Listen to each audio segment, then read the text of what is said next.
10월 24일 라이트 앤 딜라이트 말씀 묵상의 시간입니다. 거룩하신 아버지 하나님, 오늘도 우리가 주님의 은혜와 사랑을 의지하고 이 하루를 시작합니다. 그리고 주님의 말씀을 듣기 원합니다.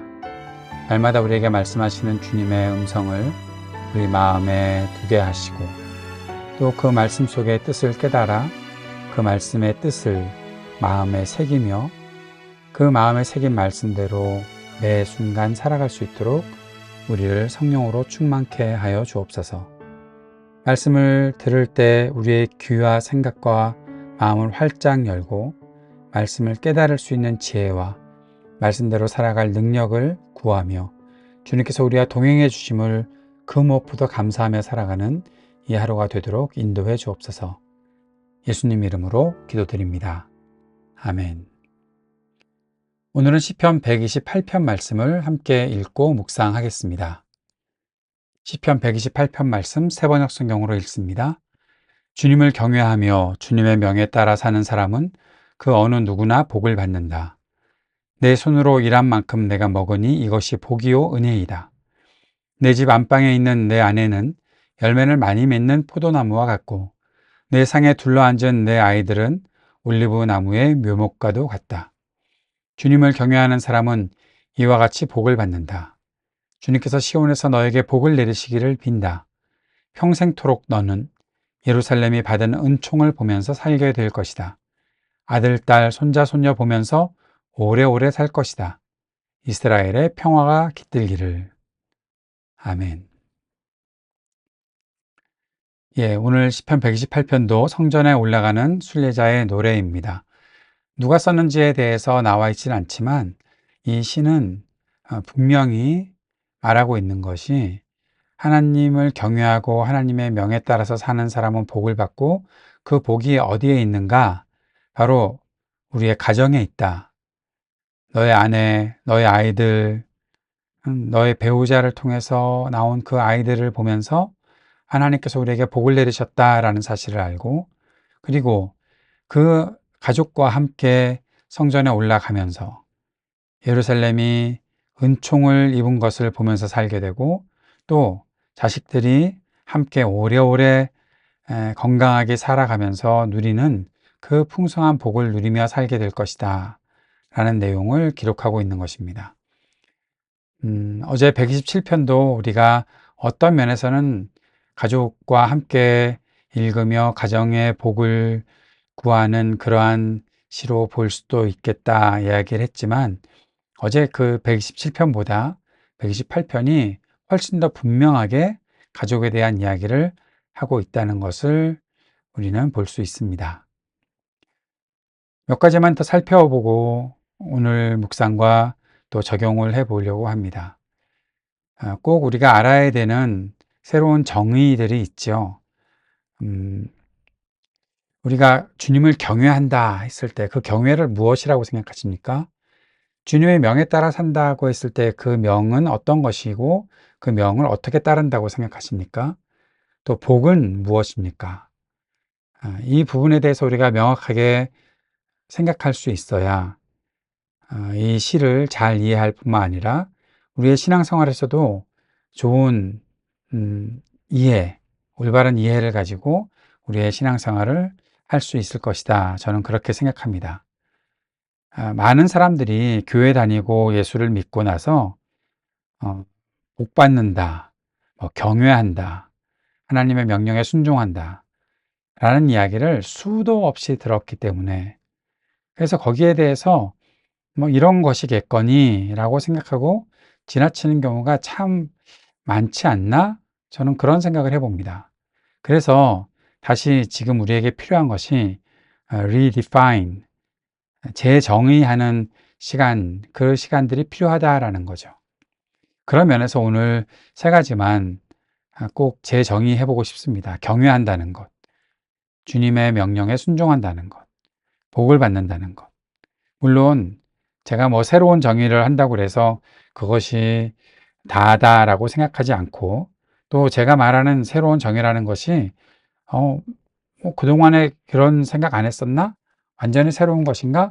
그렇게 말하기는 좀 어려운 기존의 뜻을 다시 좀 더 명확하게 말하는 것이 될 수도 있겠지만, 그러나 그것을 좀 생각해 보는 것이 무척 의미가 있다라고 저는 생각을 합니다. 자, 경외한다는 것은 무엇일까요?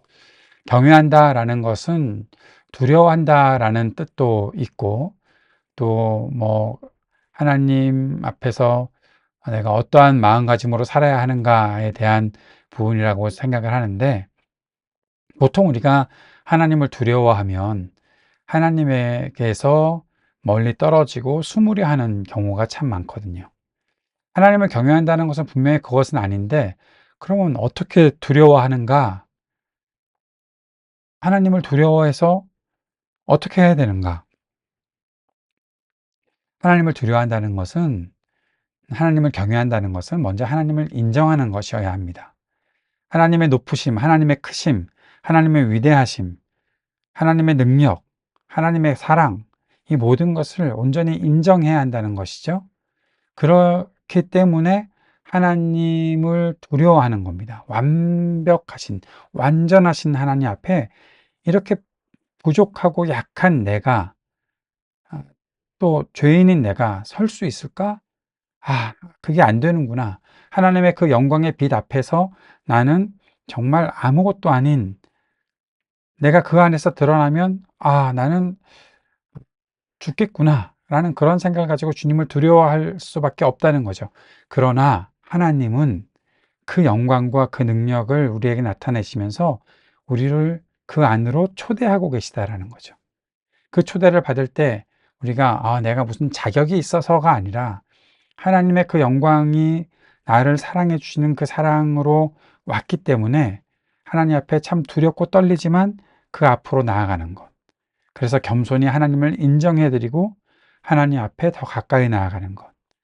그것이 하나님을 경외하는 것이다 라는 생각을 가져야 한다라는 거죠. 하나님을 두려워하지만 하나님께 더 가까이 나아간다. 그런데 그 안에는, 그 경외함 속에는 하나님의 은혜와 사랑이 분명히 있다라는 사실을 우리가 꼭 기억해야 한다는 것입니다. 자, 하나님의 명령에 따라 살아가는 것, 하나님의 명령을 순종한다는 것, 여기에는 하나님의 말씀을 분명히 이해하는 것이 있어야 합니다. 명령하셨으니 그냥 나는 그렇게 합니까? 네, 해야겠지요. 그러나 우리가 하나님의 말씀에 순종할 때 하나님의 말씀을 이해하지도 않고 그냥 순종하려 한다는 것은 우리를 위험에 빠뜨리는 일이 될 수도 있다는 거죠. 명령하셨으면 이해가 되기 전에 순종해야지. 아는 게 먼저냐? 순종하는 게 먼저지. 그렇게 말씀하실 수도 있겠으나 알아야 순종하지요. 말씀을 알고 이 말씀을 주신 분이 하나님이시라는 것을 알고 하나님의 뜻이 어떻게 나에게 실현될지를 기대하고 살아갈 때 진정한 순종이 나올 수 있는 거죠. 그렇지 않고 어떻게 우리가 순종한다라고 말할 수 있겠습니까? 그게 왜 그런지도 모르면서. 그래서 항상 우리가 구해야 하는 것은 하나님의 말씀을 대할 때마다 깨달을 수 있도록 지혜를 주십시오.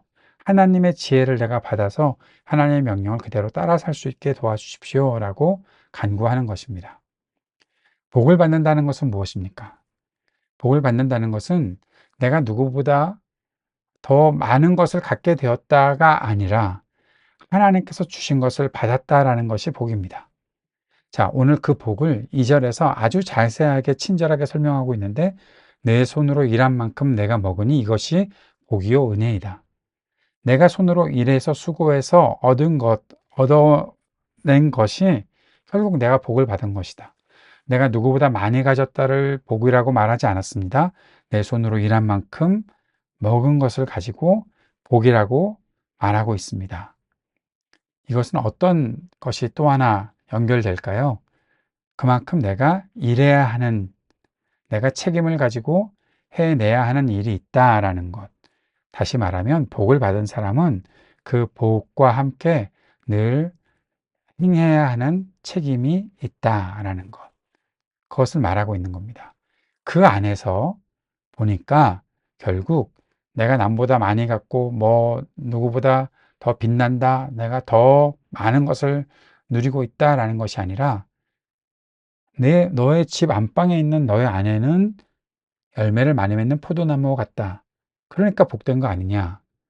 너의 배우자를 잘 봐라. 아내라고만 얘기했으니까 이제 우리는 적용을 남편에게도 적용을 해 보시죠. 예, 너의 남편은, 너의 아내는 이게 복이라는 것을 말하고 있는 거죠. 너의 상에 둘러앉아서, 밥상 앞에 둘러앉아서 같이 있는 너의 아이들, 올리브나무의 묘목과도 같은 이게 복이라는 겁니다. 딴 데서 복을 찾으려고 하지 말고 지금 있는 나의 가족들이 함께 있는 것이 복이다. 그래서 주님을 경외하는 사람은 이와 같이 복을 받는다. 주님께서 어떤 분이신지를 알고 주님께 더 가까이 나아가려고 하고 주님을 인정하고 주님과 함께 있으려고 더 그 안에 있는 사람들이 바로 이와 같이 어떤 것이요? 아내와 아이들과 함께 밥상에 둘러 앉아서 함께 서로를 통해서 얻는 그러한 모든 사랑과 돌봄과 함께함과 하나됨의 복을 누리는 것. 이게 주님을 경외하는 사람들이 이와 같이 복을 받는다라는 거죠. 여기까지 말해놓고 나서 자, 이 복 말고 다른 복을 찾기를 원하십니까?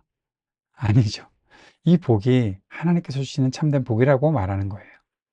그러면서 이 가족들과 함께 성전에 올라가는 순례자들이 부르는 노래가 주님께서 시온에서 너에게 복을 내리시기를 빈다. 시온은 바로 주님의 산이 있는 곳, 하나님의 성전이 있는 곳. 그 성전을 향해 가면서 이 노래를 부르는 거죠. 이게 우리 가족에게서는 내가 복을 발견할 수가 없으니 성전으로 가서 복을 거기서 얻자라는 것이 아니라 이렇게 복된 가족과 함께 성전으로 올라가면서 하나님께서 주시는 복을 우리가 더 기대하자라는 마음을 표현하고 있는 거죠. 그러면서 우리 가족이 예루살렘이 받은 은총을 보면서 살게 되고 미래, 아들, 딸, 손자, 손자 보면서 오래오래 살게 되는 그 미래를 소망하면서 살아가게 되는 그 귀한 은혜와 복을 우리가 누리고 있다. 그러니 우리 성전으로 올라가서 함께 예배하는 가족, 함께 예배하는 가정, 함께 예배하는 공동체 이루며 이 땅에 평화가 깃들기를 위해서 함께 기도하자. 왜 평화가 중요합니까?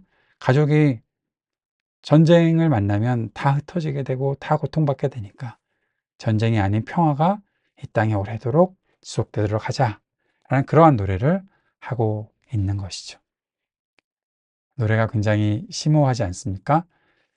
예, 성전에 올라갈 때 이런 노래를 부르고 가족이 함께 성전에 올라가면서 이렇게 노래할 수 있다면 얼마나 좋을까 하는 생각을 해보게 됩니다. 오늘 묵상과 적용을 정리해 봅니다. 주님을 경외하는 것은 하나님을 인정하고 자신을 낮추고 주님께 더 가까이 나아가는 것을 말하는 것이고 주님의 명을 따라 산다는 것은 말씀을 듣고 깨닫고 순종하는 것을 말한다.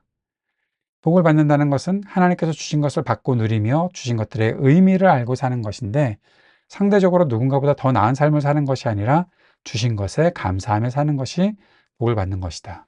근데 그 복이 어디에 있습니까? 지금 우리 가정에 있다. 복을 누리는 가정은 배우자와 자녀를 소중히 여기고 그 안에서 만족하고 미래를 소망하며 사는 가정이 복을 누리는 가정이고 그 복을 누리며 복이 있는 가정은 세상의 평화를 만드는 가정이 되는 것을 꿈꿀 수 있다라는 거죠. 성전에 올라가는 사람들, 가족과 함께 복을 누리는 삶과 소망을 가지고 올라가야 한다라는 사실을 오늘 말씀을 통해서 정리해 보았습니다. 여러분의 가정이 복된 가정 되기를 바랍니다. 그것을 위해 함께 기도하는 이 아침이 되었으면 좋겠습니다. 주님께서 가르쳐 주신 기도 함께 드리겠습니다. 하늘에 계신 우리 아버지, 아버지의 이름을 거룩하게 하시며 아버지의 나라가 오게 하시며 아버지의 뜻이 하늘에서와 같이 땅에서도 이루어지게 하소서.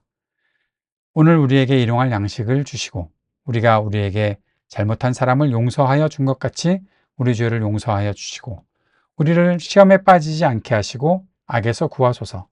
나라와 권능과 영광이 영원히 아버지의 것입니다. 아멘.